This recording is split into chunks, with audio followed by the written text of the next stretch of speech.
안녕하세요, 성도 여러분. 반갑습니다. 오늘 7월 26일 주일입니다.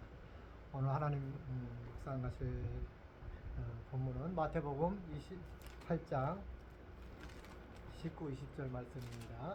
제가 봉독합니다. 16절부터 봉독하겠습니다. 11제자가 갈릴리에 가서 예수께서 지시하신 산에 이르러 예수를 배웠고 경배하나 아직도 의심하는 사람들이 있더라. 예수께서 나와 말씀하시되 이르시되 하늘과 땅의 모든 권세를 내게 주셨으니 그러므로 너희는 가서 모든 족속을 제자로 삼아 아버지와 아들과 성령의 이름으로 세례를 베푸고 내가 너희에게 분부한 모든 것을 가르쳐 지키게 하라. 볼지어다 내가 세상 끝날까지 너희와 항상 함께 있으리라 하시니라. 아멘. 오늘 본 말씀은 오늘의 말씀은 예수님의 제자 훈련 명령입니다. 지상 명령, 최후의 명령이죠. 하늘로 올라가시기 전에 예수님께서 하신 명령 한 가지, 그리고 약속 한 가지가 있습니다. 이 명령은 오늘 제자 삼아라 라는 것이고요. 약속 한 가지는 성령을 내가 보내겠다. 그때까지 예루살렘 떠나지 말고 기다리라 이 말씀이시죠. 성령을 보내겠다. 이게 두 약속의 말씀이시죠. 오늘은 제자를 삼아라는 명령의 말씀인데 이 말씀을 가지고 우리가 많은 교회들마다 제자 훈련들을 많이 합니다. 자, 제자 훈련 무엇일까요? 제자 훈련이 무엇일까요? 어떻게 해야 될까요? 제자 훈련 하면서 여러분들이 경험하는 것들에 실망하는 것들 여러 가지들을 어떻게 극복해야 될까요? 오늘은 그 이 부분에 대해서 잠시 묵상하고자 합니다. 예수님께서 이 제자들에게 제자 훈련을 하라고 명령하신 이 시점이 첫 번째로 언제인지를 봐야 되겠습니다. 예수님께서 십자가를 달려 돌아가셨다가 부활하시고 부활 승천하시기 전에 승천하시기 직전의 마지막 제자들에게 하신 명령입니다.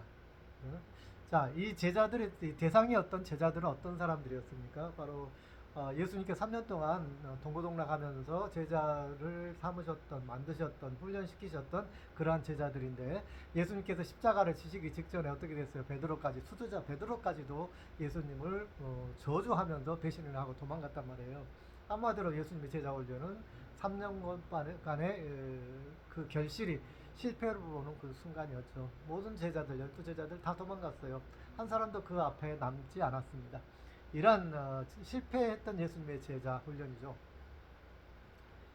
그런데 그런 제자들 대상 도망간 배신한 제자들 앞에서 예수님께서 그 제자들에게 명령을 하신 거예요. 저는 이 부분을 좀 깊이 생각할 필요가 있습니다. 제가 여기서 사역을 하면서 학교를 운영하면서 여러 사람들을 만납니다. 근데 대부분이 믿지 못할 사람들이 참 태반이에요. 어려워요. 선생들은 그냥 땡 하고 퇴직하면은 그날로 끝이에요. 그나마 아웃리치에서 기르고 초등학교 때부터 자라는 아이들이 그나마 남아서 교회를 지키고 사역을 같이 함께 하고 있죠. 그 사람들마저도 직장으로 연결되어져서 뭔가 생계를 보장해 주었기 때문에 그 사람들이 그나마 그 세 명이 남아서 지금 있는 건데 참 이런 모습들을 보면서 저 얼마나 실망스러운지 알 수가 없어요. 나는 뭘 하고 있나? 지금까지 제자를 훈련한다고 입으로는 그러는 제자 훈련을 했는가?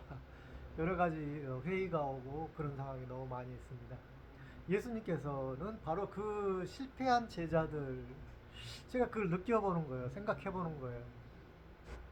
도대체 내가 지금 나와 관계 맺고 있는 필리핀 현지인들, 제자리라고 생각하는 이 사람들이 과연 제자들인가?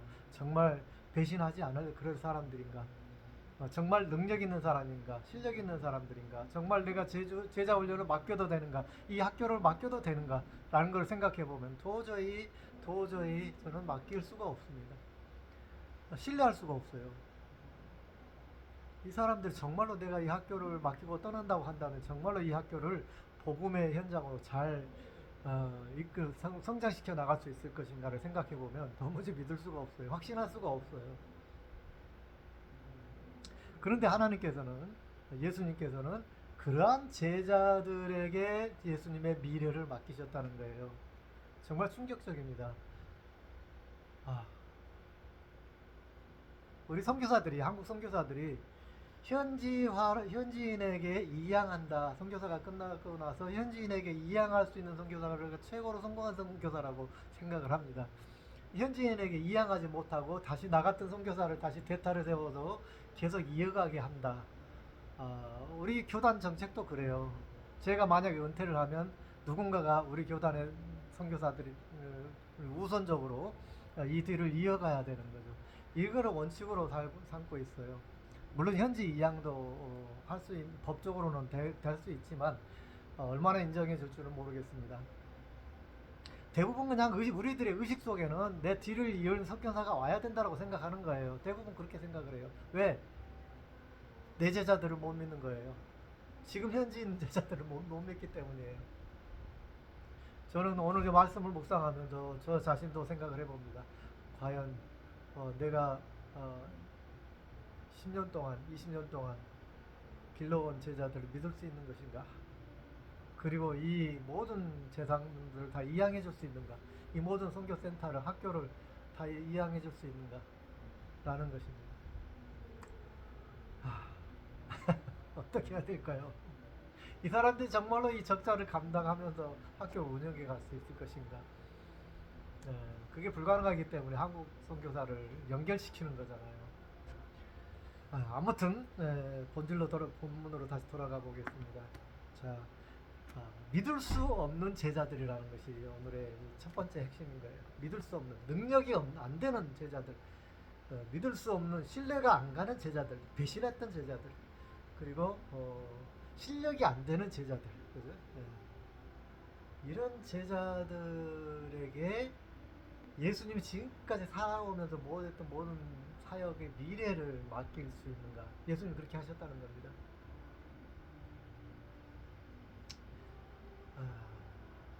그렇게 해야죠. 해야 되는데 과연 여러분 그렇게 되기를 바랍니다. 여러분 삶의 현장에서, 여러분 교회에서도 생각해 보시기 바랍니다. 제자 훈련하십니까? 구역 예배 드리십니까? 뭔가 리더를 세울 때에 정말 믿을만한가 검색해보고 검증해보고 세우지 않습니까? 성경에도 믿을 신앙을 검증해보고 세운다 그랬어요. 그렇기 때문에 우리는 뭔가 검증이 필요하긴 한데 무작정 세울 수는 없죠. 리더를. 그래서 분명히. 그러나 우리가 제자를 삼는 일은, 제자를 삼고 훈련시키고 그러한 일들은 누구를 대상으로 할 것인가 생각해 볼 문제입니다. 예수님께서는 자신을 배신하고 실패했던, 능력 없고 실력 없는 그런 제자들에게 다시 자신의 미래를, 예수님의 복음의 미래를 맡기셨다라는 것입니다.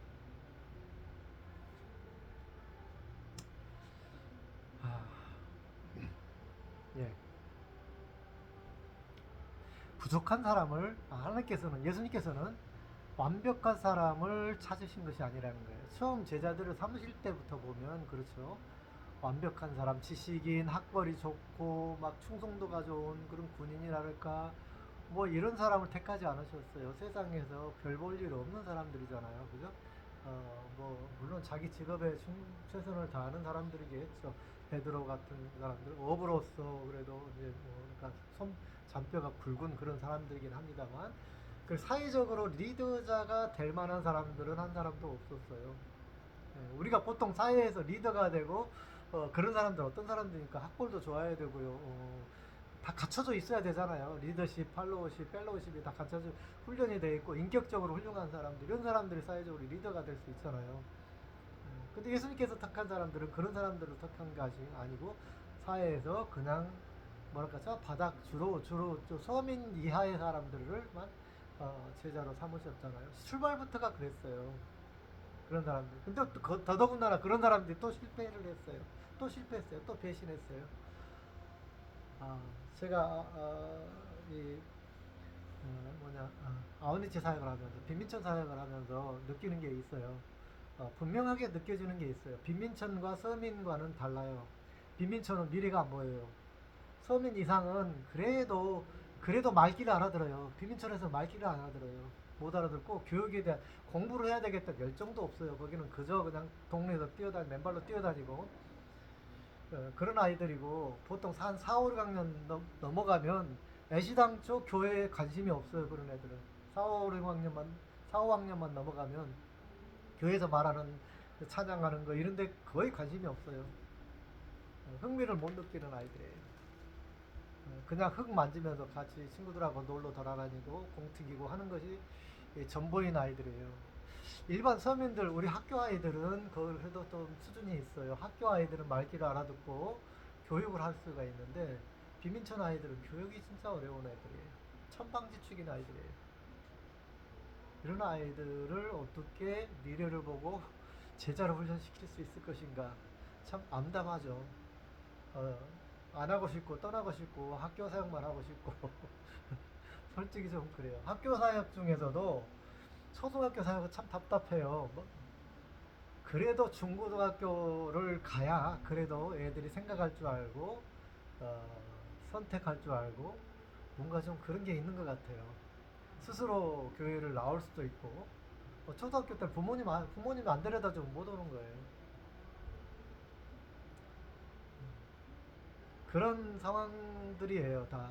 그런데 과연 그 아이들을 데리고 제자 훈련을 해야 된다는 사실이죠.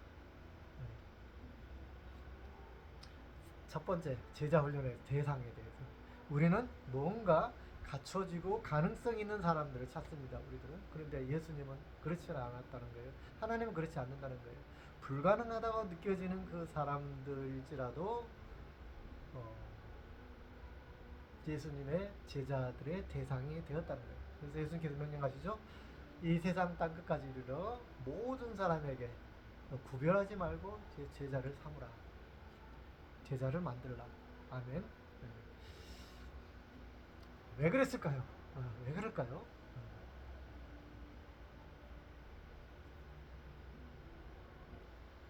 두 번째로 제자 양육이라는 거는 제자 훈련이라는 거는 어, 관계를 통해서 은혜를 경험하는 데서 어, 이루어질 수 있다라는 것입니다. 왜 예수님께서는 그 미래가 안 보이는 제자들을 다시 택했을까 하는 게 첫 번째 질문이었죠. 두 번째, 거기에 대한 답이라고 생각을 합니다. 예수님께서는 성령님을 보내실 것을 약속해 주셨죠. 성령님. 예수 그리스도의 능력. 제자 훈련은 그냥 성경 공부하고는 다르죠. 성경 공부는 성경의 지식, 하나님의 가르침의 진리를 가르치는 건데 물론 본질적으로는 같지만 우리가 느끼는 것에서는 좀 차이가 있어요. 성경 공부는 뭔가 지식적인 것을 우리가 알고 신앙생활 잘하기 위해서 하는 건 맞지만 먼저 우리는 지적인 것, 논리적인 것을 우리는 배우는 거예요. 그러니까 비민천 아이들은 그것도 이해를 못해요. 잘 하기가 어려워요. 그런데 제자 훈련은 뭐냐면 관계예요. 관계. 제자 훈련은 관계를 통해서 이루어지는 것이죠. 그래서 지식을 전달하는 것이 아니고 관계를 통해서 예수님의 사랑과 예수님의 자비와 예수님의 성품들을 전달하는 거예요. 내가 경험한 예수님의 성품, 내가 경험한 예수님, 하나님, 성령님을 전달하는 것이 제자 훈련이 제자를 삼는 거예요. 그래서 예수님께서는 그걸 아셨기 때문에 친히 자신이 제자들과 함께 동고동락하면서 만남을 통해서 관계를 통해서 제자를 만들어 가셨던 것입니다. 그래서 뭔가 계산을 하고 쟤는 능력이 있으니까 쟤는 제자가 될 거다, 리더가 될 거다 이게 아니고 관계를 통해서 하나님의 성품을 전달하고 하늘나라를 전달해 가시는 것이죠. 몸으로 실천하면서 그렇게 해 가셨다는 것이죠. 그것이 제자 훈련입니다.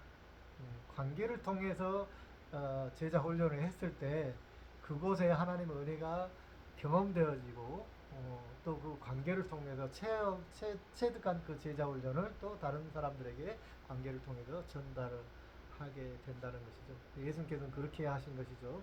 세 번째로 가장 중요한 것입니다. 예수님께서는 왜 제자 훈련을 실패한 제자들에게 명령하셨는가? 부족한 우리들에게 명령하셨는가?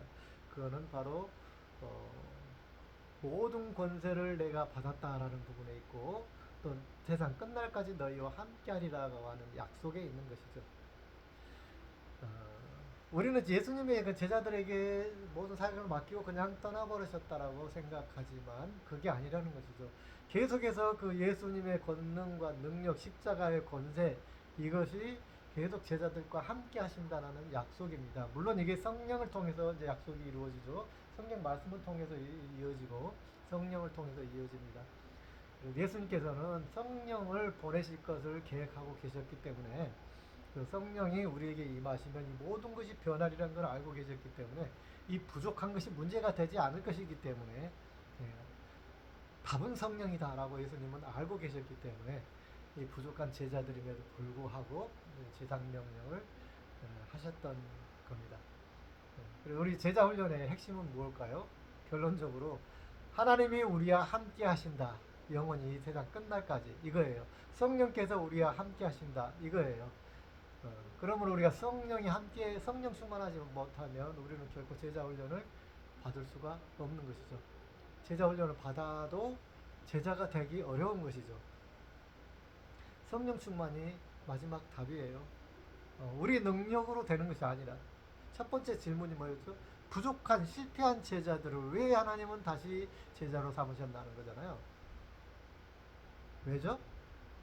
그건 우리의 능력으로 제자를 이루어가는 제자가 되는 것이 아니고 우리가 잘났기 때문에 제자가 되는 것이 아니고 우리가 인정받을 만한 행동을 했기 때문에 예수님의 제자가 되는 것이 아니고 성령께서 우리에게 임하셔서 우리가 제자가 되어지기 때문에 그러니까 우리의 공로가 없는 거예요. 우리의 능력이 없는 거예요.